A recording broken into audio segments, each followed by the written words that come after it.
Hello friends, welcome to सनबी classes. हम लोग एनसीईआरटी सीरीज देख रहे हैं जिसमें हम समान विज्ञान के क्लास 6 के प्रश्न देख चुके हैं। अगर आप नहीं देखे हैं तो लिंक डिस्क्रिप्शन में है, आप जाकर देख सकते हैं।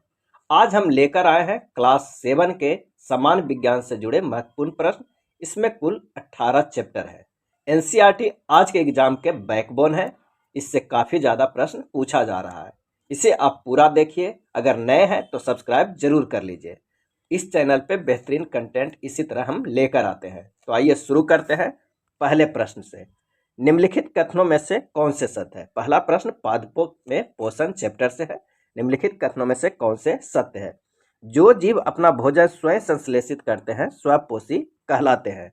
दूसरा स्टेटमेंट है, जो जीव अन्य पादपों द्वारा संश्लेषित भोजन ग्रहण करते हैं विषमपोषी कहलाते हैं। और इसका सही आंसर हो जाएगा ऑप्शन सी, 1 और 2 दोनों। ये दोनों स्टेटमेंट सही है।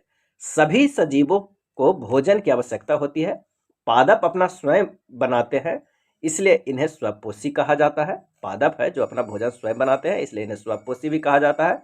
जंतु एवं अधिकतर अन्य जीव पादपों द्वारा संश्लेषित भोजन ग्रहण करते हैं, इसलिए इन्हें विषमपोषी भी कहा जाता है। आइए नेक्स्ट प्रश्न पे चलते हैं। निम्नलिखित में से किसे या किन्हें पादप की खाद्य फैक्ट्रियां कहा जाता है? पादप की खाद्य फैक्ट्रियां कहा जाता है और बताना है कि इसमें सही उत्तर कौन सा है। पत्ता, तना, जड़, शाखा। और इसका सही आंसर है ऑप्शन ए, केवल एक पत्ता। पादपों में खाद्य पदार्थों का संश्लेषण मुख्यतः पत्तियों द्वारा होता है, इसलिए पत्तियां पादप की खाद्य फैक्ट्रियां कही जाती है। चलिए नेक्स्ट प्रश्न पे चलते हैं। निम्नलिखित में से कौन से प्रकाश संश्लेषण के लिए आवश्यक है? क्लोरोफिल, सूरज का प्रकाश, कार्बन डाइऑक्साइड, जल। सही उत्तर का चयन कीजिए और इसका सही आंसर हो जाएगा ऑप्शन डी, ये चारों जरूरत है। क्लोरोफिल भी चाहिए, सूरज का प्रकाश भी, कार्बन डाइऑक्साइड भी और जल भी। पत्तियों में हरा वर्णक होता है जिन्हें क्लोरोफिल कहते हैं। क्लोरोफिल सूरज के प्रकाश की ऊर्जा को संग्रहण करके पत्तियों की सहायता करता है। पौधे इस ऊर्जा का उपयोग जल एवं कार्बन डाइऑक्साइड से खाद्य संश्लेषण में करते हैं। यह खाद्य संश्लेषण सूर्य के प्रकाश की उपस्थिति में होता है, इसलिए इसे प्रकाश संश्लेषण भी कहा जाता है। यानी ये चारों जरूरत है प्रकाश संश्लेषण के लिए। प्रकाश संश्लेषण के संदर्भ में निम्नलिखित कथनों पर विचार कीजिए। प्रकाश संश्लेषण की प्रक्रिया द्वारा ऑक्सीजन गैस तथा कार्बोहाइड्रेट बनता है। पत्तियों के अलावा पादपों के दूसरे हरे भागों में भी प्रकाश संश्लेषण होता है। उपयुक्त कथनों में से कौन सा सही है ये बताना है और इसका सही आंसर हो जाएगा ऑप्शन सी, 1 और 2 दोनों। ये दोनों स्टेटमेंट सही है।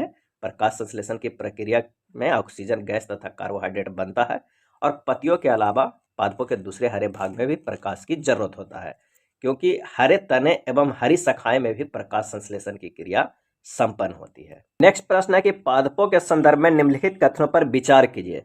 सभी पादप अपना भोजन स्वयं संश्लेषित करते हैं। दूसरा कथन है, पादप मृदा में उपस्थित नाइट्रोजन जड़ों की सहायता से प्राप्त करते हैं।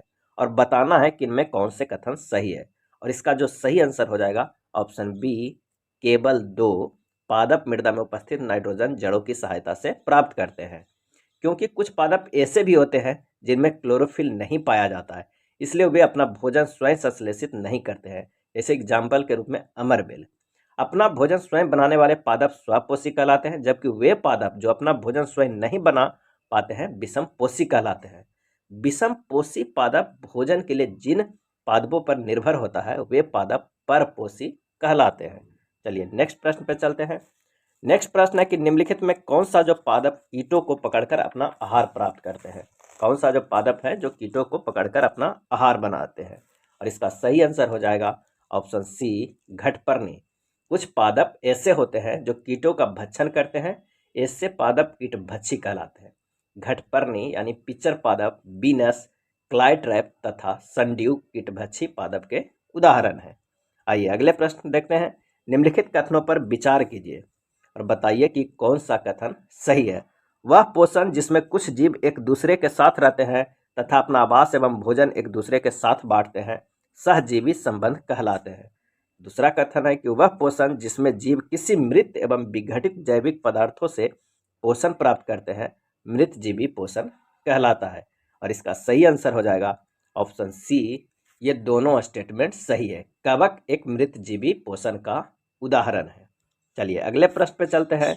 निम्नलिखित में से कौन सहजीवी संबंध का उदाहरण है? इनमें से कौन है जो सहजीवी संबंध के उदाहरण है? शैवाल और कवक, शैवाल और जीवाणु, कवक और जीवाणु, पादप और जीवाणु। और इसका सही आंसर हो जाएगा ऑप्शन सी, केवल 1 और 4, शैवाल और कवक, पादप और जीवाणु। शैवाल और कवक के बीच सहजीवी संबंध होता है जिसे लाइकेन कहते हैं। शैवाल और कवक के सहजीवी संबंध को क्या कहते हैं? लाइकेन।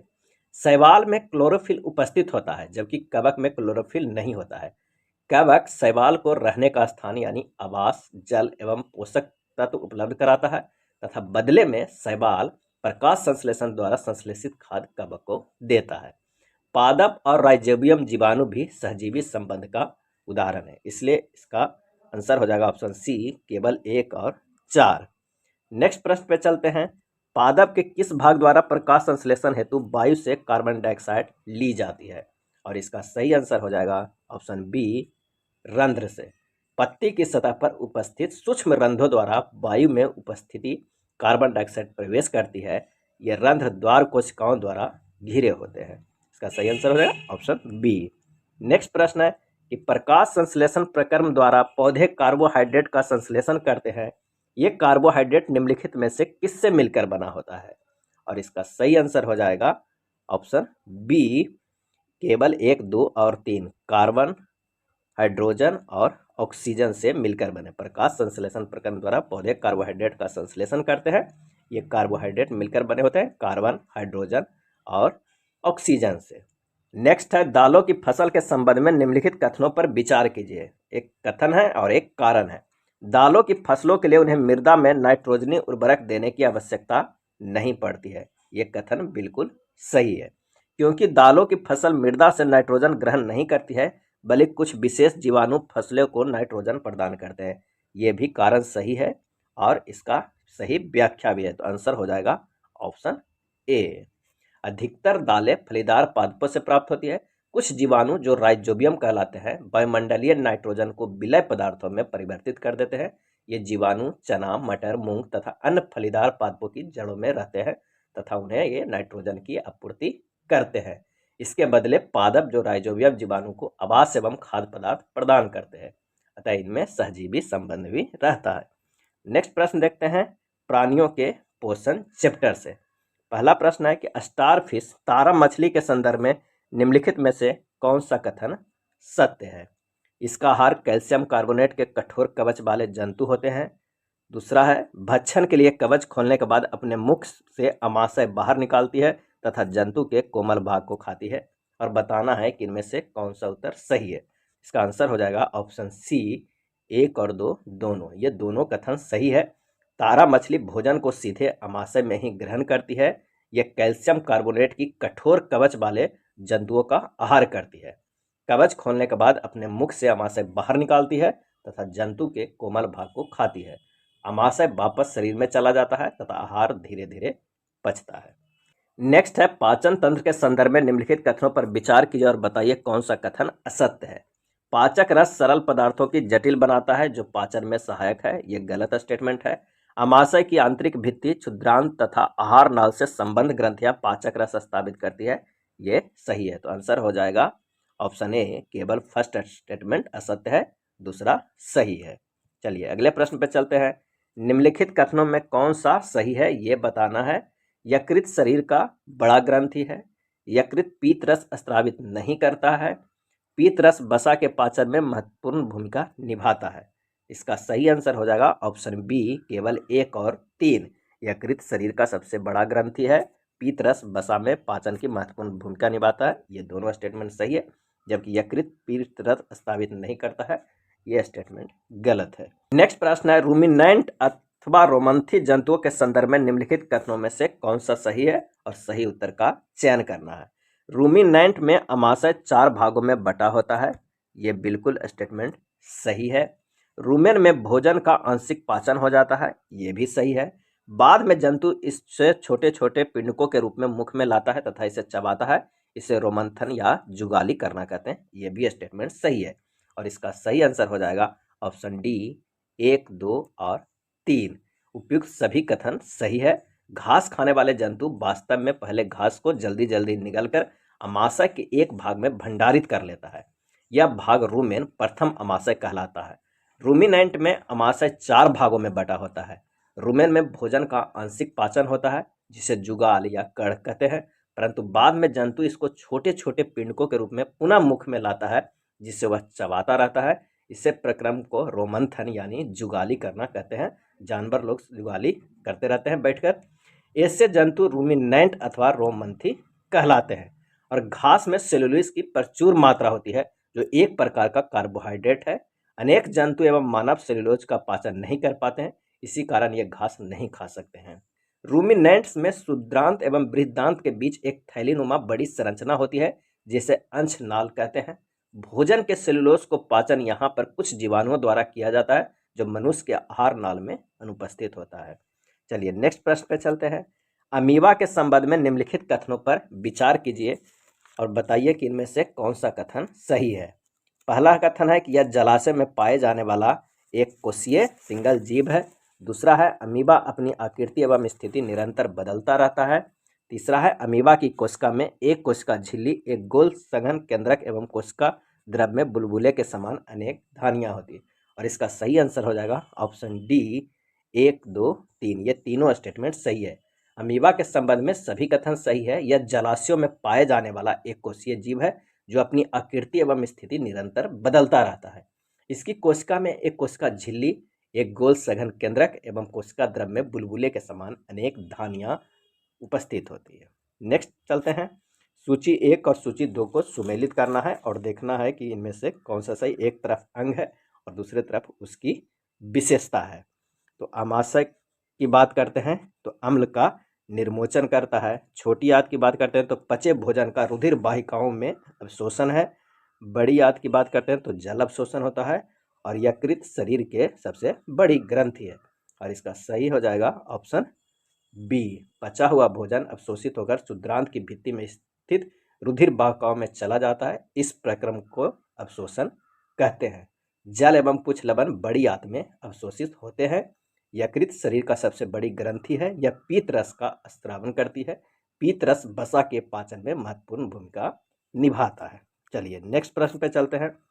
निम्नलिखित कथनों पर विचार करें। कार्बोहाइड्रेट, प्रोटीन एवं वसा महत्वपूर्ण खाद्य संघटक है। इनका पाचन जंतुओं के शरीर में इसी रूप में होता है। और इसका सही आंसर हो जाएगा ऑप्शन ए, केवल एक। कार्बोहाइड्रेट, प्रोटीन एवं वसा महत्वपूर्ण खाद्य संघटक है। सिर्फ एक स्टेटमेंट सही है। चलिए अगले प्रश्न पे चलते हैं। पाचन क्रिया के संदर्भ में निम्नलिखित कथनों पर विचार करें और बताएं कि कौन सा सत्य है। कार्बोहाइड्रेट सरल शर्करा जैसे कि ग्लूकोज में परिवर्तित हो जाता है। वसा वसाम्ल एवं ग्लिसरॉल में परिवर्तित हो जाता है। प्रोटीन अमीनो अम्ल में परिवर्तित हो जाता है। और इसका आंसर हो जाएगा ऑप्शन डी। ये सभी कथन सही है। ये तीनों कथन सही है। छोटी आंत में पाचन का एक महत्वपूर्ण चरण है। यह यकृत एवं अग्न्याशय से स्राव प्राप्त करती है। इसके अतिरिक्त इनकी भित्ति से भी कुछ रस स्रावित होती है। अग्न्याशय में अग्न्याशय रस निकलता है, जो कार्बोहाइड्रेट एवं प्रोटीन पर क्रिया करता है तथा इनको सरल रूप में परिवर्तित कर देता है। आंशिक रूप से बचा भोजन छोटी आंत के निचले भाग में पहुंचता है, जहां आंत रस पाचन क्रिया को पूर्ण करता है। इस प्रक्रिया में कार्बोहाइड्रेट सरल शर्करा जैसे ग्लूकोज में, वसा वसा अम्ल तथा ग्लिसरॉल में तथा प्रोटीन अमीनो अम्ल में परिवर्तित हो जाता है। चलिए अगले प्रश्न पे चलते हैं और देखते हैं। रेशो से बस तक चैप्टर से है। निम्नलिखित कथनों पर विचार कीजिए और बताइए कि कौन सा कथन सही है। जंतुओं से प्राप्त किए जाने वाले रेशे जातंब रेशे कहलाते हैं। रेशम के रेशे रेशम कीट के कोष से प्राप्त होते हैं। भेड़, बकरी तथा याक ऊन देने वाले जंतु है। और इसका आंसर हो जाएगा ऑप्शन डी 1, 2 और 3। ये तीनों कथन सही है। जंतुओं से प्राप्त किए जाने वाले रेशे जांतम्ब रेशे कहलाते हैं। इनमें रेशम के फाइबर रेशे रेशम कीट के कोकून कोष से प्राप्त होते हैं तथा ऊन के रेशे भेड़, बकरी तथा याक के बालों से प्राप्त किए जाते हैं। चलिए अगले प्रश्न पे चलते हैं।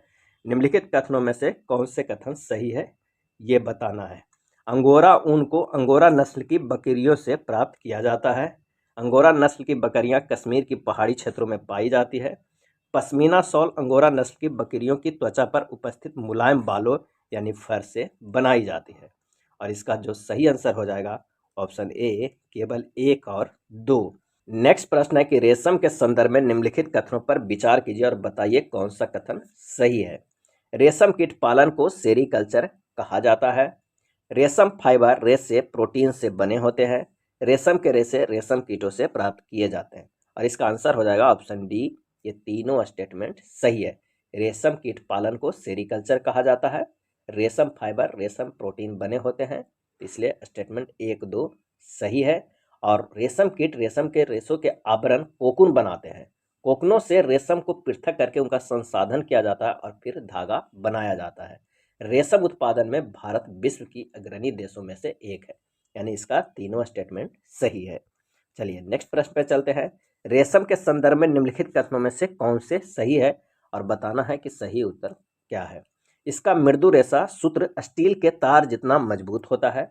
दूसरा है टसर, मूंगा तथा कोसा रेशम की किस्में हैं। टसर, मूंगा तथा कोसा रेशम की क्या है, किस्में हैं। तो इसका सही जो आंसर हो जाएगा वो हो जाएगा ऑप्शन सी, 1 और 2 दोनों। उपयुक्त में से ये दोनों कथन सही है। रेशम का मृदु रेशा जो होता है वह स्टील के तार जितना मजबूत होता है। रेशम कीट अनेक किस्म के होते हैं जो एक दूसरे से काफ़ी अलग दिखाई देते हैं और उनसे प्राप्त होने वाला रेशम के धागे गठन अर्थात रुस्ता, चिकनाहट, चमक आदि से भिन्न होते हैं। अतः टसर रेशम, मूंगा रेशम, कोसा रेशम तथा अन्य प्रकार के रेशम विभिन्न किस्म के रेशम कीटों द्वारा काटे गए कोकूनों से प्राप्त किए जाते हैं। सबसे सामान्य रेशम कीट शहतूत रेशम कीट है। चलिए नेक्स्ट प्रश्न पे चलते हैं। निम्नलिखित कथनों पर विचार कीजिए और बताइए कि इनमें से कौन सा कथन सही है। रेशम की खोज सर्वप्रथम भारत में हुई। प्राचीन काल में जिस मार्ग से रेशम का व्यापार विभिन्न देशों में होता था उस मार्ग को आज सिल्क रूट के नाम से जानते हैं।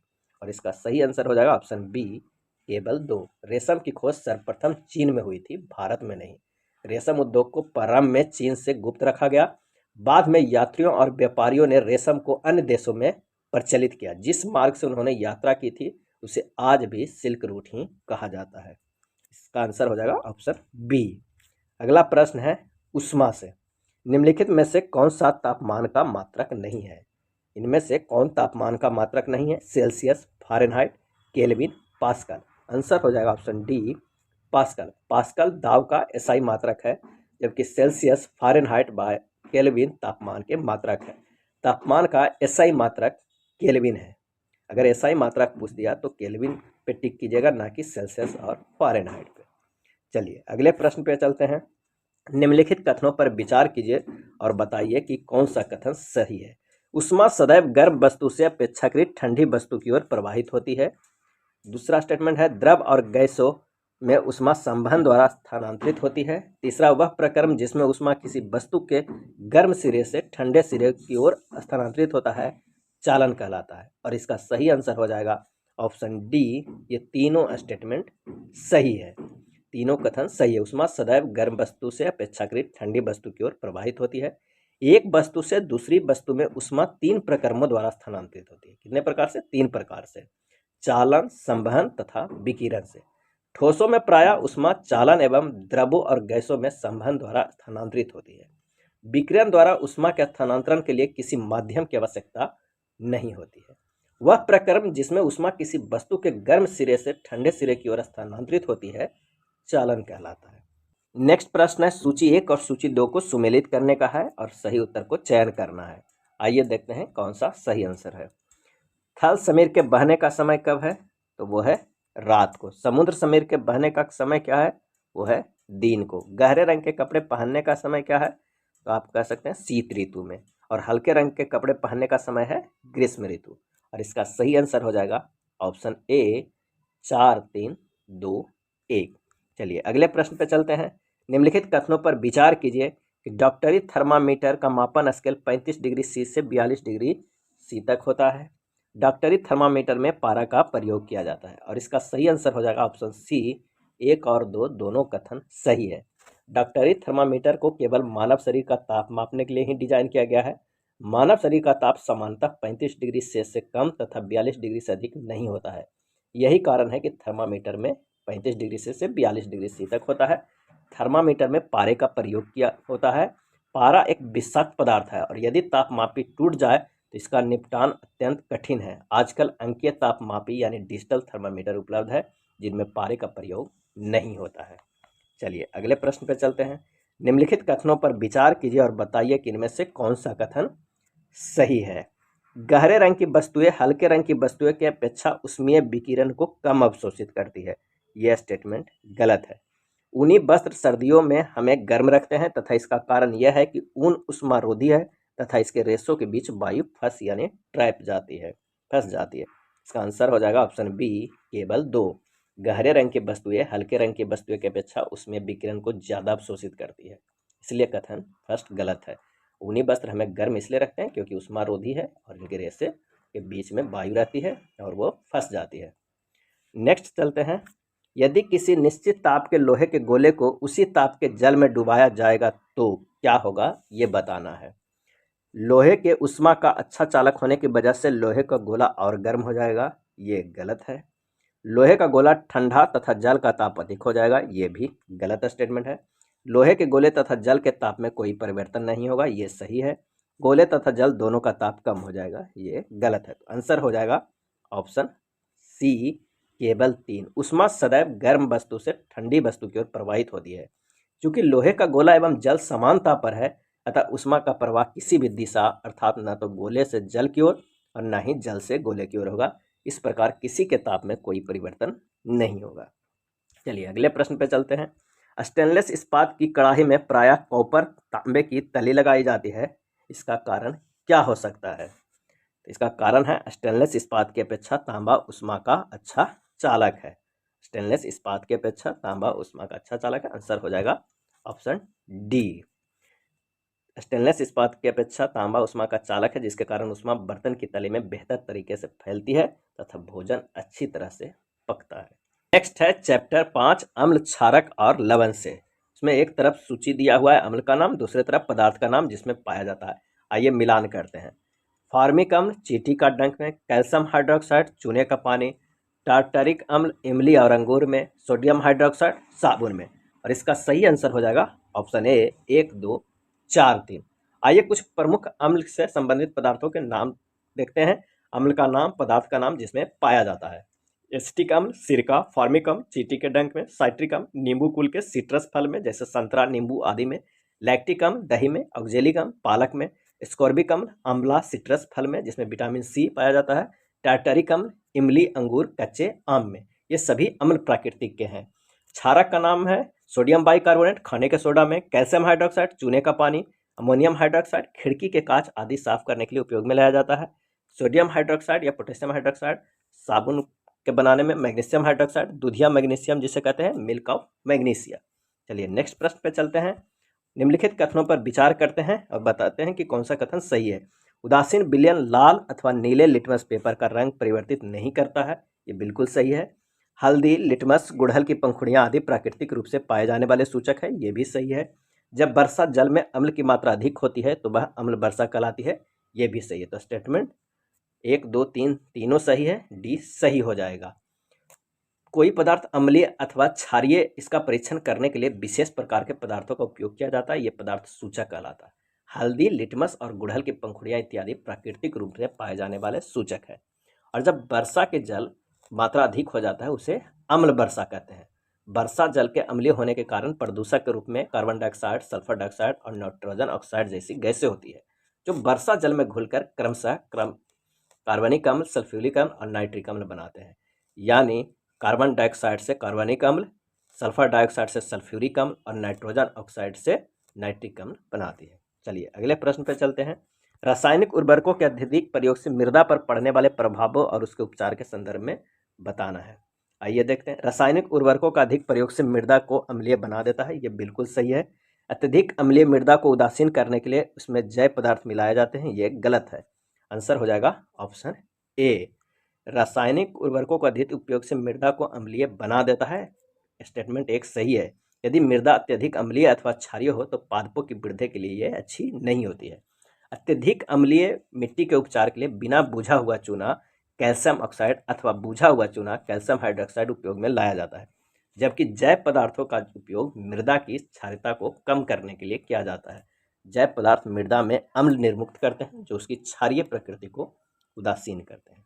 चलिए अगले प्रश्न पे चलते हैं। दैनिक जीवन में उदासीनीकरण के उदाहरणों के संदर्भ में निम्नलिखित कथनों पर विचार कीजिए और बताइए कि इनमें से कौन सा कथन सही है। कारखानों के अपशिष्ट कचरे अम्लीय पदार्थ मिश्रित होते हैं, इनको जलाशयों में विसर्जित करने से पहले क्षारीय पदार्थ मिलाकर उदासीन किया जाता है।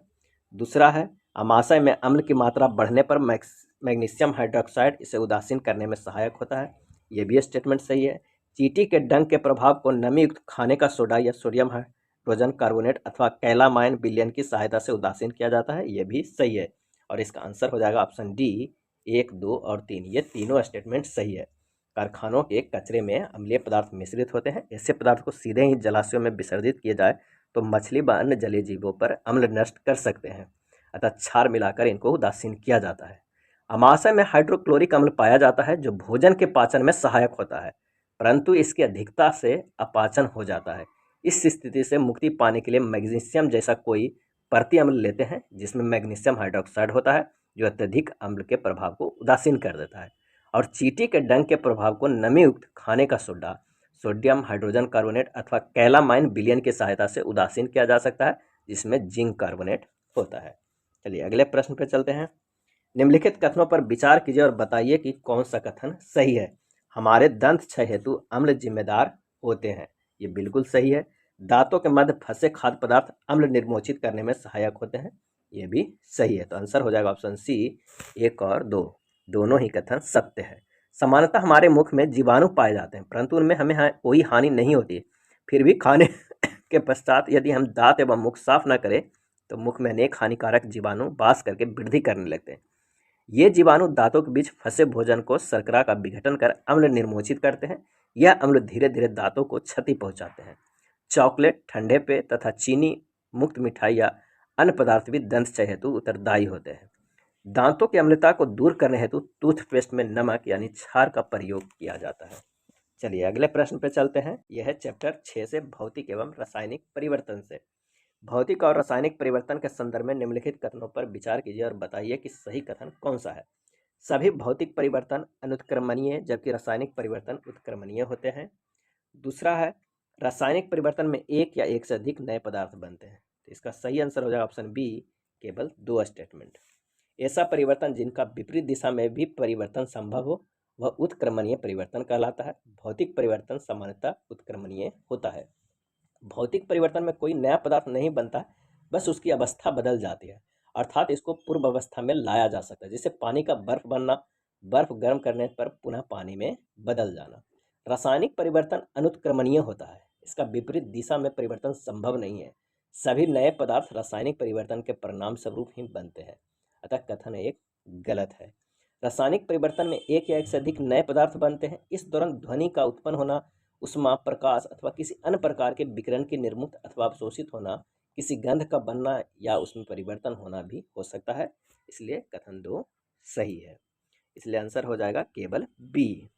अगला प्रश्न है, निम्नलिखित में से कौन से भौतिक परिवर्तन का उदाहरण है। आइए देखते हैं। कागज का फोड़ना, रंग में परिवर्तन होना, हाइड्रोजन और ऑक्सीजन को मिलकर जल बनना, कागज का जलना। और इसका आंसर हो जाएगा ऑप्शन ए केवल 1। निश्चित रूप से कागज को फोड़कर पुनः उसको जोड़ा नहीं जा सकता है, लेकिन इसमें टुकड़ों के गुणों में कोई परिवर्तन नहीं होता है, अतः यह एक भौतिक परिवर्तन का उदाहरण है। अन्य सभी जो है वो रासायनिक परिवर्तन के उदाहरण है। रंग में परिवर्तित होना, हाइड्रोजन ऑक्सीजन को मिलकर जल बनना, कागज का जलना। चलिए अगला प्रश्न है, निम्नलिखित कथनों पर विचार कीजिए और बताइए कि कौन सा कथन सही है। ओजोन विघटन एक रासायनिक परिवर्तन है। ओजोन पराबैंगनी विकिरण को अवशोषित कर लेती है और इसका आंसर हो जाएगा ऑप्शन सी 1 और 2 दोनों सही है। हमारे वायुमंडल में ओजोन की एक परत पाई जाती है। यह हमें सूर्य के प्रकाश में उपस्थित हानिकारक पराबैंगनी विकिरण से बचाती है। ओजोन पराबैंगनी विकिरण को अवशोषित कर लेती है और ऑक्सीजन में परिणत हो जाती है। यदि ओजोन द्वारा पराबैंगनी विकिरण अवशोषित नहीं होती तो वह पृथ्वी की सतह पर पहुंचकर हमें और अन्य जीवों को हानि पहुंचाती। ओजोन का उपयोग जल को रोगाणुरहित करने में भी होता है। चलिए अगला प्रश्न देखते हैं। निम्नलिखित कथनों पर विचार कीजिए और बताइए कि कौन सा सही है। लोहे में जंग लगना एक रासायनिक परिवर्तन है। लवण जल जंग लगने की दर को बढ़ा देता है। आंसर हो जाएगा ऑप्शन सी 1 और 2 दोनों सही है। लोहे में जंग लगना एक रासायनिक परिवर्तन है। लवण जल की उपस्थिति इस प्रक्रिया को तीव्र करती है। लोहे को जंग से बचाने हेतु जस्ता जिंक की परत चढ़ाई जाती है। इस प्रक्रम को यसद लेपन यानी गैल्वेनाइजेशन कहते हैं। स्टेनलेस स्टील लोहे में कार्बन और क्रोमियम, निकेल तथा मैग्नीज जैसी धातुओं को मिलाकर बनाया जाता है। इसमें जंग नहीं लगती है। अगला प्रश्न है, रसोई गैस के सिलेंडर में गैस द्रव के रूप में रहती है। सिलेंडर से बाहर रहते ही यह गैस में परिवर्तित हो जाती है। परिवर्तन ए हुआ। फिर यही गैस बर्नर पर जलती है। परिवर्तन बी हुआ। निम्नलिखित कथन इस परिवर्तन से संबंधित सही कथन पर चयन कीजिए और इसका आंसर हो जाएगा ऑप्शन बी।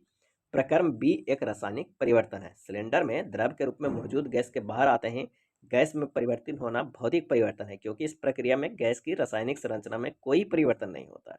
जबकि गैस जलने के दौरान इसमें ऊष्मा, प्रकाश तथा अन्य उत्पाद बनते हैं, अतः यह एक रासायनिक परिवर्तन है। आंसर बी सही हो जाएगा। अगला प्रश्न है, मौसम, जलवायु तथा जलवायु के अनुरूप जंतुओं द्वारा अनुकूलन चैप्टर से।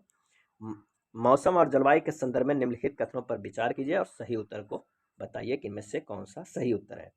किसी स्थान पर तापमान, आर्द्रता, वर्षा, वायु वेग आदि के संदर्भ में वायुमंडल की प्रतिदिन की परिस्थिति उस स्थान को मौसम कहलाती है। ये बिल्कुल सही है। किसी स्थान के मौसम की लंबी अवधि में एकत्रित आंकड़ों के आधार पर बना मौसम का पैटर्न उस स्थान की जलवायु कहलाता है। उपयुक्त कथनों में से कौन सही है? तो ये दोनों सही है। दोनों कथन सही है। किसी स्थान का मौसम दिन प्रतिदिन और सप्ताह दर सप्ताह परिवर्तित होते रहता है। तापमान, आर्द्रता, वर्षा, मौसम के घटक ये सभी परिवर्तित होते रहता है। भारत में मौसम की रिपोर्ट भारत मौसम विज्ञान विभाग द्वारा तैयार किया जाता है। चलिए अगला प्रश्न है कि ध्रुवीय क्षेत्रों के संदर्भ में निम्नलिखित कथनों पर विचार कीजिए और बताइए कि कौन सा कथन सही है। यहाँ 6 महीने के दिन और 6 महीने की रात होती है। ये बिल्कुल सही है। ये क्षेत्र सदैव बर्फ से ढके रहते हैं तथा सर्दियों में तापमान -37 डिग्री सी तक होता है। ये भी सही है। यहाँ ध्रुवीय भालू, पेंगुइन और रेनडियर पाए जाते हैं। ये भी सही है। अनेक प्रकार के पक्षी सर्दियों के आते हैं यहाँ से अपेक्षाकृत गर्म स्थानों में प्रवास के लिए चले जाते हैं। ये भी सही है। आंसर हो जाएगा ऑप्शन डी। ये चारों कथन सही है। ध्रुवीय क्षेत्र में वर्ष के 6 माह सूर्यास्त नहीं होता है और 6 माह सूर्योदय नहीं होता है। इस क्षेत्रों में चरम जलवायु पाई जाती है, अतः यह क्षेत्र सदैव बर्फ से ढके रहते हैं तथा सर्दियों में तापमान -37 डिग्री सी तक हो जाता है। यहाँ वर्ष के अधिकांश समय में अत्यधिक सर्दी पड़ती है। नेक्स्ट प्रश्न है कि उष्णकटिबंधीय क्षेत्र के संदर्भ में निम्नलिखित कथन में से कौन सा कथन सही है, और नीचे दिए गए कूट को प्रयोग करके सही उत्तर को चयन कीजिए। इस क्षेत्रों की जलवायु सामान्यतः गर्म होती है। ये बिल्कुल सही है।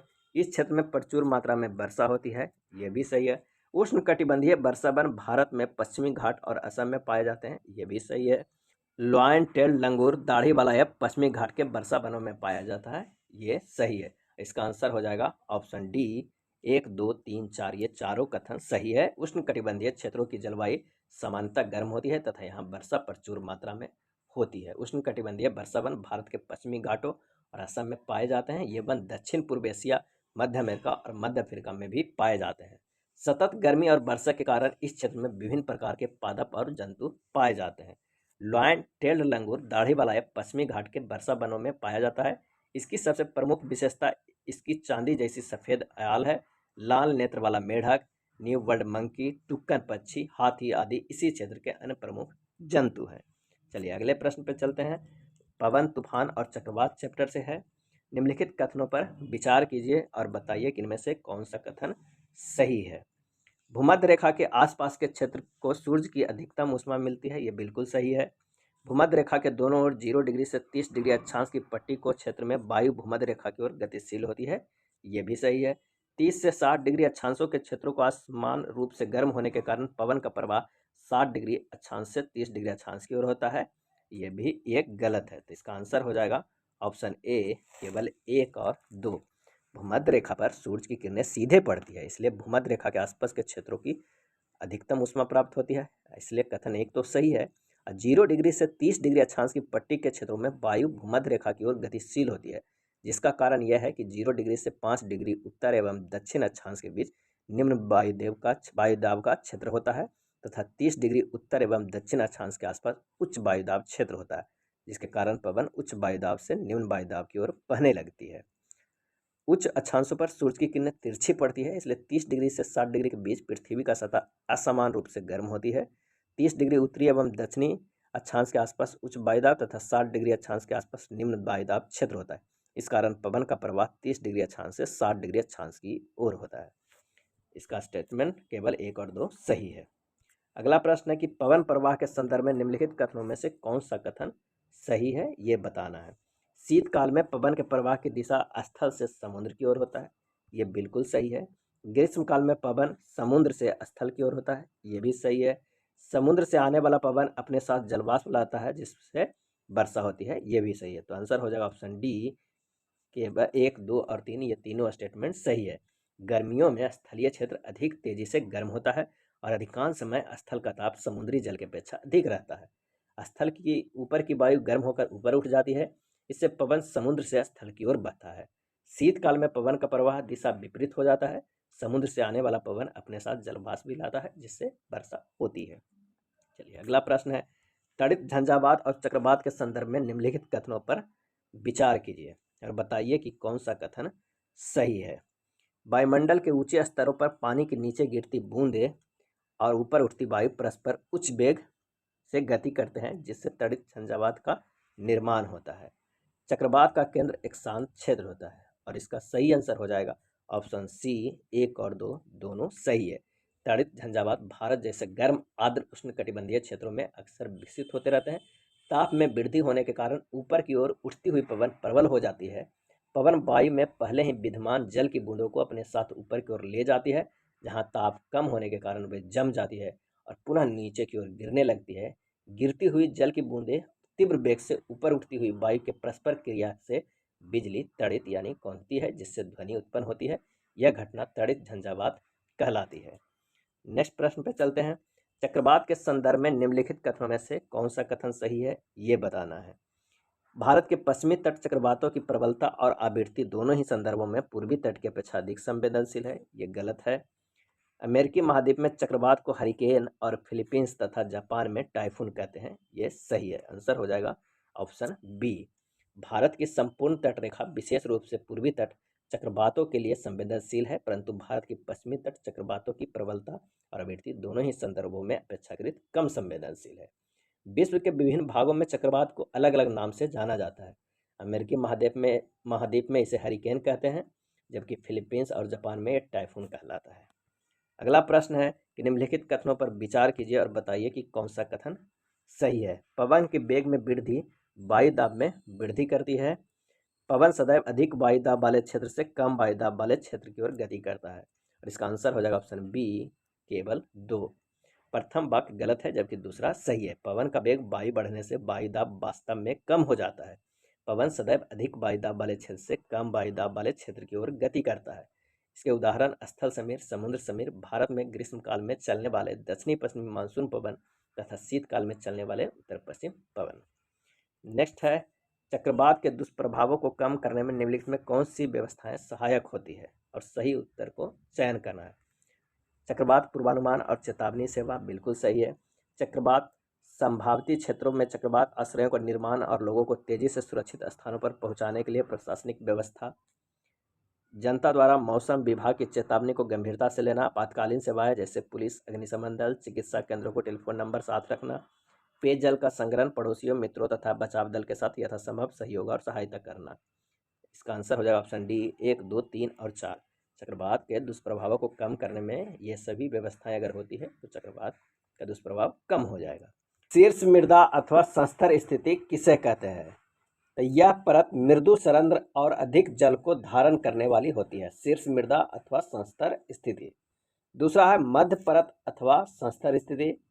तो इसका हो जाएगा कि यह परत में शीर्ष मृदा में ह्यूमस कम परंतु खनिज अधिक होते हैं। तीसरी परत अथवा संस्तर स्थिति जिसका हो जाएगा कौन, तो यह दरारों और विद्रोह युक्त शैलों के छोटे ढेलों की बनी होती है। आधार शैल की बात करते हैं तो यह कठोर होती है और इसे फावड़े से खोदना कठिन होता है। इसका आंसर हो जाएगा ऑप्शन बी, 1, 3, 2, 4। नेक्स्ट प्रश्न है, निम्नलिखित कथनों पर विचार कीजिए और उपयुक्त कथनों में से कौन सा सही है वो बताइए।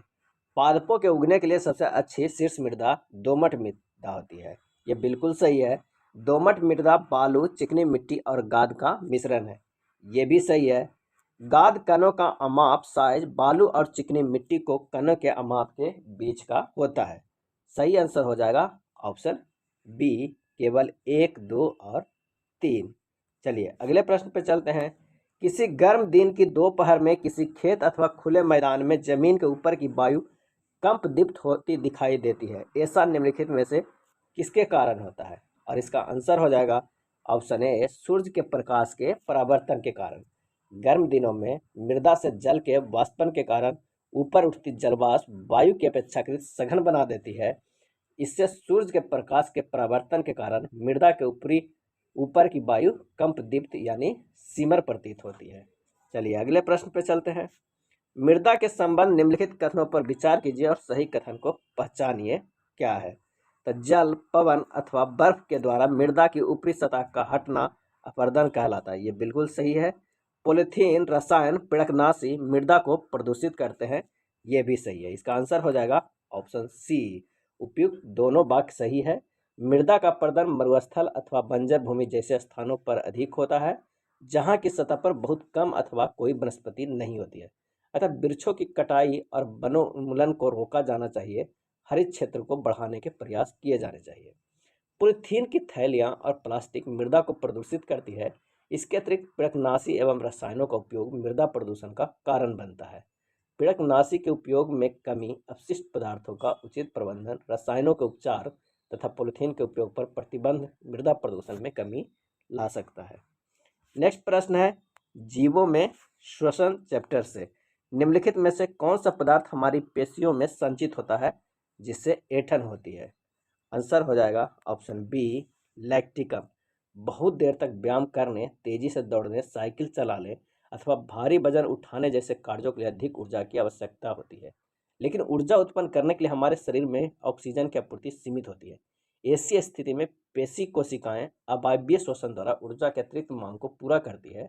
इसी प्रक्रिया में ग्लूकोज को आंशिक विखंडन से लैक्टिक अम्ल और कार्बन डाइऑक्साइड का निर्माण होता है। इस लैक्टिक अम्ल का संचय पेशियों में ऐंठन उत्पन्न करता है। चलिए नेक्स्ट प्रश्न पे चलते हैं। अंतःश्वसित वायु का उच्छ्वसित वायु में ऑक्सीजन का प्रतिशत कितना होता है? और इसका आंसर हो जाएगा ऑप्शन ए, 21% तथा 16.4%। हम जिस वायु को अंतःश्वसन तथा उच्च श्वसन करते हैं वह गैसों का मिश्रण होती है। अतः श्वसित वायु में 21% ऑक्सीजन तथा 0.04% कार्बन डाइऑक्साइड होता है, जबकि उच्छ्वसित वायु में 16.4% ऑक्सीजन तथा 4.4% कार्बन डाइऑक्साइड होता है। ऑप्शन ए सही हो जाएगा। अगला प्रश्न है कि निम्नलिखित कथनों में कौन सा कथन सही है, और नीचे दिए गए कूट की सहायता से सही उत्तर को चुनिए। भोजन में संचित ऊर्जा श्वसन के समय निर्मुक्त होती है। ये बिल्कुल सही है। कोशिका के अंदर ऑक्सीजन का उपयोग करके ग्लूकोज, कार्बन डाइऑक्साइड और जल में विखंडित हो जाता है। ये भी सही है। ऑक्सीजन की अनुपस्थिति में भोजन विखंडन को वायवीय श्वसन कहा जाता है। तो आंसर हो जाएगा ऑप्शन ए, केवल 1 और 2। भोजन में संचित ऊर्जा श्वसन के समय निर्मुक्त होती है। अतः सभी जीवों में भोजन से ऊर्जा प्राप्त करने के लिए श्वसन की आवश्यकता होती है। और कोशिका के अंदर ग्लूकोज ऑक्सीजन का उपयोग करके कार्बन डाइऑक्साइड और जल में विखंडित होता है। इसलिए कथन 2 भी सही है। कथन 3 गलत इसलिए है क्योंकि ऑक्सीजन की उपस्थिति में भोजन के विखंडन की प्रक्रिया वायवीय श्वसन कहलाती है। वायवीय श्वसन कहलाती है, जबकि ऑक्सीजन की अनुपस्थिति में भोजन का विखंडन अवायवीय श्वसन कहलाता है। चलिए नेक्स्ट प्रश्न पर चलते हैं। विभिन्न जंतुओं में श्वसन के संदर्भ में निम्नलिखित कथनों पर विचार कीजिए और बताइए कि सही कथन कौन सा है। केंचुए श्वसन का अर्थ त्वचा से करते हैं। बिल्कुल सही है। मेढक में मनुष्य की भांति फेफड़े होते हैं, तथापि वे अपनी त्वचा से भी श्वसन करते हैं। ये भी सही है। तो आंसर हो जाएगा ऑप्शन सी, केंचुए अपनी त्वचा से श्वसन करते हैं। केंचुए की त्वचा स्पर्श करने पर आर्द्र और संश्लेषीय प्रतीत होती है। इनमें से गैसों का आवागमन आसानी से हो जाता है। मेढक में भी अपनी त्वचा में से भी श्वसन करते हैं। इसकी भी त्वचा आर्द्र और श्लेष्मीय होती है। त्वचा आर्द्र और श्लेष्मीय होती है, मेढक का भी और केंचुआ का भी। अगला प्रश्न है, कथन है सब श्वसन सभी जीवों के जीवित रहने के लिए अनिवार्य है। कारण है यह जीवों द्वारा लिए गए भोजन से ऊर्जा को निर्मुक्त करता है। और इसका सही आंसर हो जाएगा ऑप्शन ए, कथन व कारण दोनों सही है। कारण कथन का सही व्याख्या है। हम अंतः श्वसन द्वारा जो वायु शरीर के अंदर लेते हैं उसमें उपस्थित ऑक्सीजन का उपयोग ग्लूकोज को कार्बन डाइऑक्साइड और जल में विखंडन के लिए किया जाता है। इस प्रक्रिया में ऊर्जा निर्मुक्त होती है। नेक्स्ट प्रश्न पे चलते हैं। कॉलम ए और कॉलम 2 के मिलान करना है। एक तरफ कॉलम ए में ईस्ट, डायफ्राम, तिलचट्टा, पत्तियां और मछली दिया हुआ है और उसके श्वसन अंग दिया हुआ है। तो आइए मिलान करते हैं। ईस्ट है जो एल्कोहल, डायफ्राम या मध्य है जो ब्रेच गुहा, तिलचट्टा की अगर हम बात करते हैं तो श्वास रंध्र, पतिया की बात करते हैं तो रंध्र और मछली की बात करते हैं तो क्लोम। और इसका सही आंसर हो जाएगा ऑप्शन बी 2, 3, 5, 4, 1।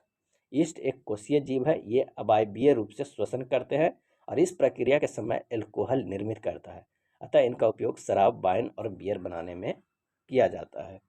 श्वसन के समय वायु नास गुहा श्वास नली से होकर हमारे फेफड़े फुफ्फुस में जाती है और फेफड़े वृक्ष गुहा में स्थित होते हैं।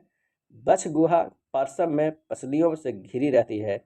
एक बड़ी पेशीय परत जो डायफ्राम मध्यपट कहलाती है, बछ गुहा को आधार प्रदान करती है। श्वसन में डायफ्राम और पसलियों से बने पिंजर की गति सम्मिलित होती है। तिलचट्टा के शरीर के पार्श्व भाग में छोटे छोटे छिद्र होते हैं, ये छिद्र श्वास रंध्र कहलाते हैं। तिलचट्टों तथा अन्य कीटों में गैस के विनिमय के लिए वायु नालियों का जाल बिछा होता है जो श्वास प्रणाली या वातक कहलाते हैं। चलिए अगला प्रश्न है, किसी सामान्य वयस्क व्यक्ति की विश्राम अवस्था में औसत श्वसन दर होती है, कितनी होती है? किसी सामान्य वयस्क व्यक्ति की विश्राम अवस्था में औसत श्वसन दर कितनी होती है? और इसका आंसर हो जाएगा ऑप्शन बी 15 से 18 प्रति मिनट। वही वयस्क व्यक्ति विश्राम की अवस्था में 1 मिनट में औसतन 15 से 18 बार सांस अंदर लेता है और बाहर निकालता है। अधिक व्यायाम करने में श्वसन दर 25 बार प्रति मिनट तक बढ़ सकती है। नेक्स्ट प्रश्न है, उच्छ्वसन के समय पसलियां क्या होती है? और इसका आंसर हो जाएगा ऑप्शन बी नीचे की ओर गति करती है। श्वसन के समय पसलियां ऊपर और बाहर की ओर गति करती है और डायफ्राम नीचे की ओर गति करता है। उच्छ्वसन के समय पसलियां नीचे और अंदर की ओर आ जाती है, जबकि डायफ्राम ऊपर की ओर पूर्व स्थिति में आ जाता है। अगला प्रश्न है, जंतुओं और पादप में परिवहन चैप्टर से कि निम्नलिखित पर विचार कीजिए और बताइए कि रक्त किसका या किनका परिसंचरण करता है? पचा भोजन, ऑक्सीजन, अपशिष्ट पदार्थ। और इसका सही आंसर हो जाएगा ऑप्शन डी 1, 2 और 3। रक्त वह तरल पदार्थ है जो हमारी वाहिनियों में प्रवाहित होता है। यह पचे हुए भोजन को छोटी आंत से शरीर के अन्य भागों तक ले जाता है। फेफड़ों से ऑक्सीजन को भी रक्त ही शरीर के कोशिकाओं तक ले जाता है। शरीर की कोशिकाएं भी अपशिष्ट का उत्सर्जन करती है। रक्त शरीर में ऐसे कई अपशिष्ट पदार्थों को बाहर निकालने के लिए उनका परिवहन भी करता है। अगला प्रश्न है कि मानव रक्त में उपस्थित हीमोग्लोबिन के संदर्भ में निम्नलिखित कथनों पर विचार कीजिए और सही कथन को बताइए। हीमोग्लोबिन ऑक्सीजन को अपने साथ संयुक्त करके शरीर के सभी अंगों और कोशिकाओं तक इसका परिवहन करता है। दूसरा है, हीमोग्लोबिन एक लाल रंग का वर्णक है जो ऑक्सीजन से संयुक्त होकर रक्त को लाल रंग प्रदान करता है। और इसका आंसर हो जाएगा ऑप्शन सी 1 और 2 दोनों। ये दोनों स्टेटमेंट सही है। हीमोग्लोबिन ऑक्सीजन को अपने साथ संयुक्त करके शरीर के सभी अंगों में और अतः सभी कोशिकाओं तक परिवहन करता है।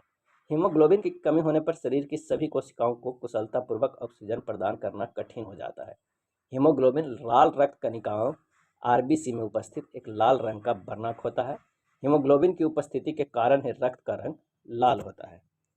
अगला प्रश्न है कि श्वेत रक्त कोशिकाएं WBC अथवा कणिकाएं निम्नलिखित में से क्या कार्य करती है? और इसका आंसर हो जाएगा ऑप्शन सी रोगाणुओं का विनाश। रक्त के तरल भाग को प्लाज्मा कहते हैं। यह रक्त कोशिकाएं कणिकाएं इसमें तैरती रहती है। ये कणिकाएं 3 प्रकार की होती है, लाल रक्त कणिकाएं, श्वेत रक्त कणिकाएं और प्लेटलेट्स। लाल रक्त कणिकाएं ऑक्सीजन और कार्बन डाइऑक्साइड का परिवहन करती है, जबकि श्वेत रक्त कणिकाएं उन रोगाणुओं को नष्ट करती है जो शरीर में प्रवेश कर जाते हैं, जबकि रक्त का थक्का बनना पट्टिकाओं यानी प्लेटलेट्स का कारण होता है। अगला प्रश्न है कि निम्नलिखित पर विचार कीजिए और कौन से मानव शरीर के परिसंचरण तंत्र का हिस्सा नहीं है? कौन परिसंचरण तंत्र का हिस्सा नहीं है? और इसका आंसर हो जाएगा ऑप्शन डी केवल 4 ब्रिक परिसंचरण तंत्र का हिस्सा नहीं है। रक्त वाहिकाएं, हृदय ये परिसंचरण तंत्र का हिस्सा है। रक्त परिसंचरण की खोज विलियम हार्वे नामक एक अंग्रेज चिकित्सक ने किया था। किसने किया था? विलियम हार्वे ने। रक्त वाहिका एवं हृदय तीनों ही मानव शरीर के परिसंचरण तंत्र का हिस्सा है। रक्त ऑक्सीजन, पचे हुए भोजन व अपशिष्टों का परिवहन करता है।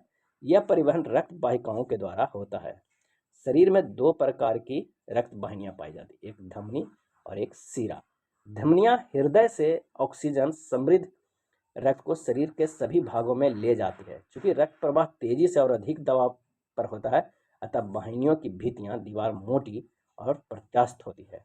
शिराएं कार्बन डाइऑक्साइड समृद्ध रक्त को शरीर के सभी भागों से वापस हृदय में ले जाती हैं। शिराओं की भित्तियां अपेक्षाकृत पतली होती है।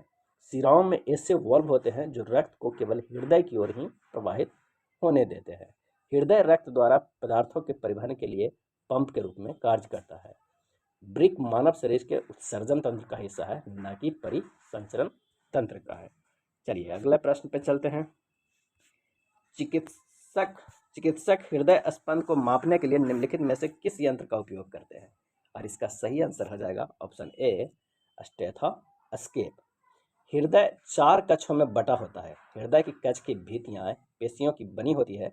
ये पेशियां लयबद्ध रूप से संकुचन और विश्रांति करती है, जो हृदय स्पंद या हार्ट बीट कहलाता है।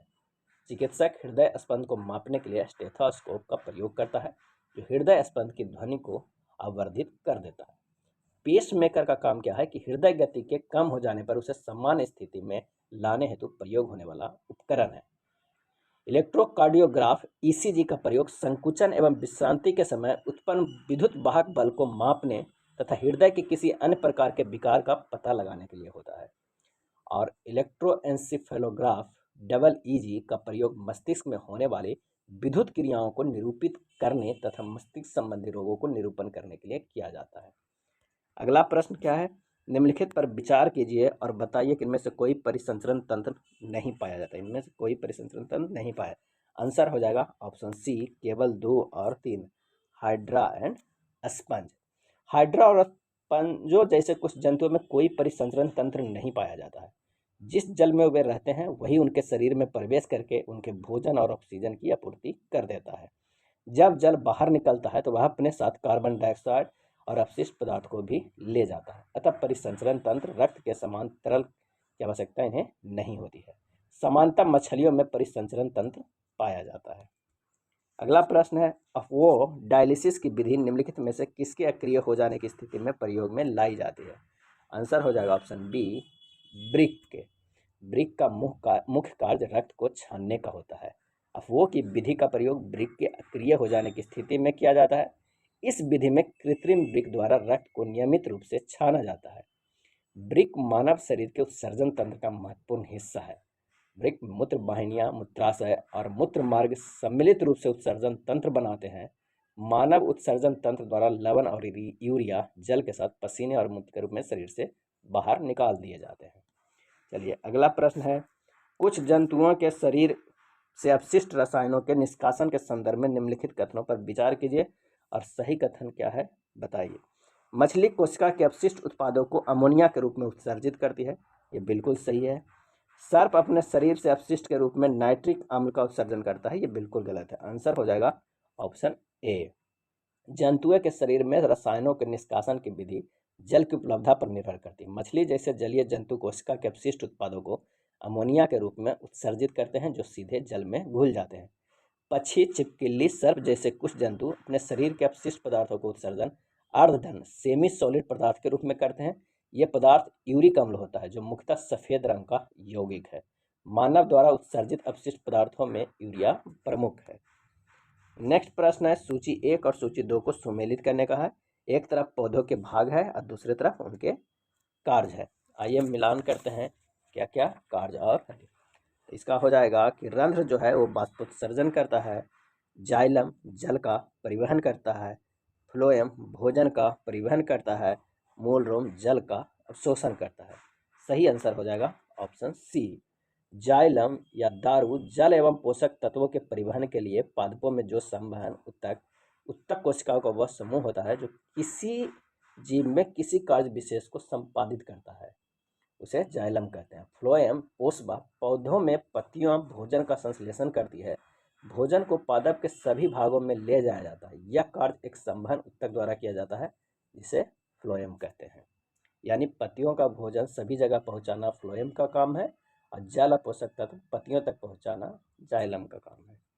चलिए नेक्स्ट प्रश्न है कि कथन 1 और कथन कारण। मूलों द्वारा मृदा से अवशोषित जल अभिकर्षित खींचकर होकर तने और पत्तियों तक पहुंचता है।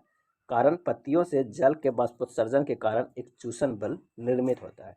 और इसका आंसर हो जाएगा ऑप्शन ए। एसर्शन और रीजन दोनों सही है।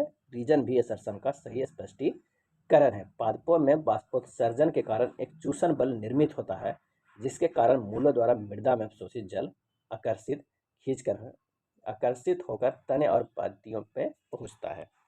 अगला प्रश्न है, निम्नलिखित कथनों पर विचार करें और सही कथन बताएं।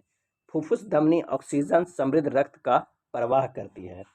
फुफ्फुस शिरा कार्बन डाइऑक्साइड समृद्ध रक्त का प्रवाह करती है।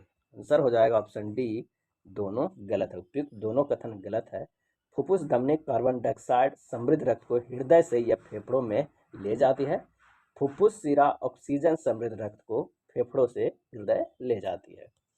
अगला प्रश्न है, किसी वयस्क व्यक्ति का हृदय 1 मिनट में कितनी बार धड़कता है? आंसर हो जाएगा ऑप्शन बी, 70 से 80 बार। परिसंचरण तंत्र में हृदय और रक्त वाहिनियां होती है।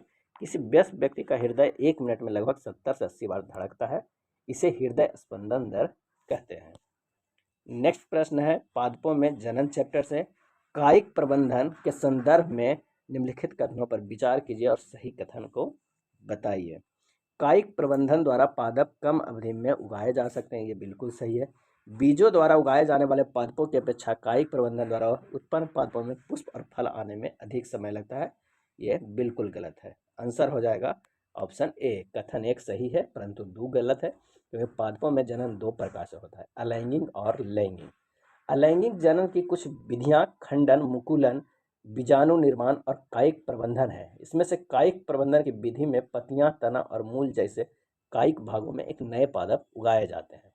कायिक प्रबंधन द्वारा पादप कम अवधि में उगाए जा सकते हैं। साथ ही बीजों द्वारा उगाए जाने वाले पादपों की अपेक्षा कायिक प्रबंधन द्वारा उत्पन्न पादपों में पुष्प और फल कम अवधि में ही आ जाते हैं। कभी कभी गाँव में इसे कलम विधि भी कहा जाता है। चलिए अगला प्रश्न देखते हैं, कथन और कारण का। कायिक प्रबंधन में नए पादप जनक पादप की प्रतिलिपि होते हैं। कायिक प्रबंधन में नए पादप एक ही जनक द्वारा उत्पन्न होते हैं। और इसका आंसर हो जाएगा ऑप्शन ए, दोनों सही है और आर एस आंसर का सही स्पष्टीकरण है। कायिक प्रबंधन में नए पादप जनक पादप की यथार्थ प्रतिलिपि होते हैं, क्योंकि वे एक ही जनक द्वारा उत्पन्न होते हैं। अगला है, विभिन्न सजीवों में जनन के संदर्भ में निम्नलिखित कथनों पर विचार कीजिए और बताइए कि उपयुक्त कथन में कौन सा सही है। ईस्ट में जनन मुकुलन के माध्यम से होता है। शैवाल में जनन प्रक्रिया खंडन के माध्यम से संपन्न होती है। मार्स और फर्न में जनन बीजाणुओं द्वारा है। इसका आंसर हो जाएगा ऑप्शन डी, 1, 2 और 3 तीनों कथन सही है। ईस्ट एक एकल कोशिका एक कोशीय जीव है, जिसमें जनन मुकुलन की प्रक्रिया द्वारा होती है। मुकुलन में ईस्ट कोशिका से छोटा मुकुलन कली बाहर निकलता है और अपनी जनन कोशिकाओं में विलग होकर नई ईस्ट कोशिका बनाता है। शैवाल में जनन प्रक्रिया खंडन के माध्यम से संपन्न होती है। इस प्रक्रिया में जो शैवाल जैसे में स्पायरोगायरा 2 या अधिक खंडों में विखंडित हो जाते हैं, ये खंड अथवा टुकड़े नए जीवों के रूप में वृद्धि करते हैं। मांस और फर्न जैसे पादपों में जनन विषाणु द्वारा होता है। बीजाणु अलैंगिक जनन ही करते हैं, ये वायु द्वारा एक ही स्थल से दूसरे स्थान पर ले जाए जाते हैं। अगला है, एक लिंगी पुष्प के संदर्भ में निम्नलिखित कथनों पर विचार कीजिए और बताइए कि कौन सा कथन सही है। एक लिंगी पुष्पों में या तो केवल पुंकेसर अथवा केवल अस्थिकेसर उपस्थित होते हैं, ये बिल्कुल सही है। सरसों, गुलाब और पिटूनिया के पौधों में उगने वाले पुष्प एक लिंगी पुष्प के उदाहरण है, ये गलत है। आंसर हो जाएगा ऑप्शन ए, कथन 1 सही है। ऐसे पुष्प जिनमें या तो केवल पुंकेसर अथवा केवल अस्त्रिकेसर उपस्थित होते हैं एक लिंगी पुष्प कहलाते हैं, जबकि जिन पुष्पों में पुंकेसर और अस्त्रिकेसर दोनों होते हैं वे द्विलिंगी पुष्प कहलाते हैं। मक्का, पपीता और ककड़ी या खीरे के पौधे में एक लिंगी पुष्प होते हैं, जबकि सरसों, गुलाब और पिटूनिया के पौधे में उगने वाले पुष्प द्विलिंगी पुष्प कहलाते हैं। अगला प्रश्न है कि पादपों के परागकण के संदर्भ में निम्नलिखित कथनों पर विचार कीजिए और सही कथन को बताइए कि कौन सा है। तो परागकण के अंतर्गत परागकणों का स्थानांतरण परागकोश से पुष्प के वर्तिकाग्र पर होता है। दूसरा है कि स्वपरागकण के अंतर्गत परागकणों के स्थानांतरण परागकोश से उसी पादप के किसी अन्य पुष्प के वर्तिकाग्र पर होता है। वहीं पर परागन और परागकणों का स्थानांतरण उसी प्रकार के किसी अन्य पादप पुष्प में वर्तिकाग्र पर होता है। आंसर हो जाएगा ऑप्शन ए, केवल एक सही। अगले प्रश्न पे चलते हैं। निम्नलिखित कथनों पर विचार कीजिए और सही कथन को बताइए। पादप का जन्म भाग तना होता है। नर और मादा युग्मक के युग्मन का प्रक्रम परागण कहलाता है। परिपक्व होने पर अंडाशय फल में विकसित हो जाता है। डबल रोटी का फफूंद बीजाणु उत्पन्न करने वाला एक पादप जीव है। और इसका आंसर हो जाएगा ऑप्शन डी, 3 और 4 सही है। ये दोनों सही है। परिपक्व होने पर अंडाशय फल में विकसित हो जाता है। डबल रोटी का फफूंद बीजाणु उत्पन्न करने वाला एक पादप जीव है। अगला प्रश्न है, गति एवं समय से निम्नलिखित में कौन सा एक उपकरण वाहन द्वारा तय की गई दूरी मापता है। आंसर हो जाएगा ऑप्शन ए, ऑडोमीटर। जो उपकरण वाहन द्वारा तय की गई दूरी मापता है उसे ऑडोमीटर या पथमापी कहते हैं। स्पीडोमीटर का प्रयोग वाहनों की चाल मापने के लिए होता है और एक्सेलेरोमीटर वाहन की चाल में वृद्धि दर को मापने का यंत्र है और अल्टीमीटर विमानों की ऊंचाई मापी जाती है। अगला प्रश्न है कि चाल का मूल मात्रक क्या है। सही आंसर हो जाएगा मीटर पर सेकंड। किसी वस्तु की चाल उसके द्वारा तय की गई दूरी को उस दूरी को चलने में लिए गए समय से विभाजित करने पर प्राप्त होती है। इसका मूल मात्रक मीटर प्रति सेकंड है, ms है। अगला प्रश्न है, विद्युत धारा और इसके प्रभाव से। किसी तार में विद्युत धारा प्रवाहित करने पर विभिन्न प्रभाव होते हैं। इन प्रभावों के संदर्भ में निम्नलिखित कथनों पर विचार कीजिए और सही कथन को बताइए। किसी तार में विद्युत धारा प्रवाहित करने पर वह तार तप्त हो जाता है, ये बिल्कुल सही है। किसी तार में विद्युत धारा प्रवाहित करने पर वह तार चुंबक की भांति व्यवहार करता है, ये भी सही है। इसका आंसर हो जाएगा ऑप्शन सी, 1 और 2 दोनों। जब किसी तार में विद्युत धारा प्रवाहित की जाती है तो वह तार चुंबक की भांति व्यवहार करता है। इसे विद्युत धारा का चुंबकीय प्रभाव कहते हैं। वैज्ञानिक हैंस क्रिश्चियन ऑस्ट्रेड ऐसे पहले व्यक्ति थे जिन्होंने विद्युत धारा के इस चुंबकीय प्रभाव को देखा था। चलिए अगला प्रश्न पे चलते हैं। विद्युत फ्यूज के संबंध में निम्नलिखित कथनों पर विचार करें और सही कथन को बताएं। इनका उपयोग लघु पतन शॉर्ट सर्किट रोकने हेतु होता है, सही है। सुरक्षा मानक से उच्च विद्युत धारा के प्रवाहित होने से विद्युत फ्यूज के तार पिघल जाते हैं, ये भी सही है। और इसका आंसर हो जाएगा ऑप्शन सी, 1 और 2 दोनों। अगला प्रश्न है, थॉमस अल्वा एडिसन के संबंध में निम्नलिखित कथनों पर विचार कीजिए और सही कथन को व्याख्या कीजिए। थॉमस अल्वा एडिसन ब्रिटेन के वैज्ञानिक थे, ये बिल्कुल गलत है। वे संयुक्त राज्य अमेरिका के वैज्ञानिक थे। थॉमस अल्वा एडिसन ने विद्युत बल्ब, ग्रामोफोन, चलचित्र कैमरा तथा कार्बन प्रेषक का आविष्कार किया था, ये सही है। तो आंसर हो जाएगा ऑप्शन बी, केवल 2 सही। अगला है, प्रकाश चैप्टर से समतल दर्पण के संदर्भ में निम्नलिखित कथनों पर विचार कीजिए और सही कथन बताइए। तो समतल द्वारा बना प्रतिबिंब सीधा, आभासी तथा बीम के समान आकार का होता है। समतल दर्पण द्वारा बने प्रतिबिंब में बीम का वाम भाग प्रतिबिंब के दक्षिणी भाग की भांति दिखाई देता है तथा बीम का दक्षिणी भाग प्रतिबिंब के वाम भाग की भांति दिखाई देता है। और इसका सही आंसर हो जाएगा ऑप्शन सी, 1 और 2 दोनों स्टेटमेंट बिल्कुल सही है। नेक्स्ट है, अवतल दर्पण के विभिन्न उपयोगों के संदर्भ में निम्नलिखित कथनों पर विचार कीजिए और सही कथन को व्याख्या कीजिए। चिकित्सकों द्वारा आँख, नाक, कान तथा गले का निरीक्षण करने के लिए इसका उपयोग किया जाता है, ये बिल्कुल सही है। वाहन चालकों के पीछे देखने के लिए वाहनों के पार्श्व दर्पणों साइड मिरर में इसका प्रयोग किया जाता है। और इसका आंसर हो जाएगा ऑप्शन ए, केवल 1। चिकित्सकों द्वारा आँख, नाक, कान तथा गले का निरीक्षण करने के लिए अवतल दर्पण का प्रयोग होता है, क्योंकि अवतल दर्पण वास्तविक तथा उल्टा प्रतिबिंब बना सकता है। जब बीम वस्तु का दर्पण के अत्यंत निकट रखते हैं तो प्रतिबिंब आभासी, सीधा तथा आवर्धित होता है। दंत विशेषज्ञों द्वारा अवतल दर्पण का उपयोग दांतों को बड़ा प्रतिबिंब देखने के लिए किया जाता है। और दूसरा स्टेटमेंट गलत इसलिए है कि वाहनों के पार्श्व दर्पणों में उत्तल दर्पण का उपयोग होता है। उत्तल दर्पण अधिक क्षेत्र के दृश्य को प्रतिबिंब बना सकता है। उत्तल दर्पण द्वारा बना प्रतिबिंब सीधा, आभासी तथा आकार में बीम से छोटा होता है। आइए अगले प्रश्न पर चलते हैं। लेंस के संदर्भ में निम्नलिखित कथनों पर विचार कीजिए और सही कथन क्या है उसे पहचान कीजिए। और इसका आंसर जो हो जाएगा, देखते हैं, उत्तल लेंस सदैव वास्तविक, उल्टा तथा आकार में बीम से बड़े प्रतिबिंब बनाता है, ये बिल्कुल गलत है। अवतल लेंस सदैव आभासी, सीधा तथा आकार में बीम से छोटा प्रतिबिंब बनाता है, ये सही है। आंसर हो जाएगा ऑप्शन बी। समानता उत्तल लेंस उस पर पड़ने वाले आपतित प्रकाश को अभिसारित अंदर की ओर मोड़ना मतलब अभिसारित कर देता है, इसलिए इसे अभिसारी लेंस कहते हैं। और अवतल लेंस सदैव आभासी, सीधा तथा आकार में बीम से छोटा प्रतिबिंब बनाता है। अवतल लेंस उस पर आपतित प्रकाश को अपसारित यानी बाहर की ओर मोड़ देता है करता है, अतः इसे अपसारी लेंस कहते हैं। अगला प्रश्न है, निम्नलिखित कथनों पर विचार कीजिए और सही कथन को बताइए। श्वेत प्रकाश 7 वर्णों का मिश्रण है, ये बिल्कुल सही है। इंद्रधनुष भी 7 वर्णों से मिलकर बना होता है, ये भी सही है। दोनों कथन सही है। लाल, नारंगी, पीला, हरा, नीला, जामुनी और बैंगनी मोटे तौर पर इन्हीं वर्णों का मिश्रण श्वेत प्रकाश होता है, जो हमें सूर्य के प्रकाश से बने इंद्रधनुष या प्रिज्म के माध्यम से नजर आते हैं। अगला है चैप्टर 16, जल एक बहुमूल्य संसाधन से, कि विश्व जल दिवस निम्नलिखित में से कब मनाया जाता है। आंसर हो जाएगा ऑप्शन ए 22 मार्च। प्रतिवर्ष 22 मार्च का दिन हर व्यक्ति का जल संरक्षण के महत्व की ओर ध्यान आकर्षित करने के लिए विश्व जल दिवस के रूप में मनाया जाता है। पृथ्वी की सतह का लगभग 71% भाग जल से ढका है, परंतु उपयोग के लिए उपलब्ध अलवण जल यानी ताज़ा जल पृथ्वी पर उपलब्ध जल की कुल मात्रा का 1% से भी कम है, लगभग 0.006%। इसी विषय पर जागरूकता के लिए संयुक्त राष्ट्र संघ द्वारा वर्ष 2003 को अंतर्राष्ट्रीय अलवण जल वर्ष मनाया गया था। अगला प्रश्न है, निम्नलिखित में से कौन कारक जल की कमी हेतु उत्तरदायी है। और इसका आंसर हो जाएगा औद्योगिकरण में वृद्धि, बढ़ती जनसंख्या, जल संसाधनों में कुप्रबंधन। ये तीनों कारण हैं, ऑप्शन डी सही है। अगला प्रश्न है, निम्नलिखित में से कौन सी सिंचाई व्यवस्था सर्वाधिक मित व्ययी है। निम्नलिखित में से कौन सी सिंचाई व्यवस्था, तो आंसर हो जाएगा ऑप्शन डी बूंद सिंचाई। किसान भी अपने खेत में जल का उपयोग मित व्ययता से करना चाहते हैं। बूंद या ड्रिप सिंचाई व्यवस्था एक मित व्ययी सिंचाई व्यवस्था है। इसमें कम व्यास के पाइपों द्वारा पौधों को पानी देने की तकनीक है, जो सीधे उनकी जड़ों तक जल पहुंचाती है। अगला प्रश्न है, सही विकल्प का चयन कीजिए। विश्व के सभी झीलों और नदियों में जल की कुल मात्रा नियत यानी स्थिर रहती है।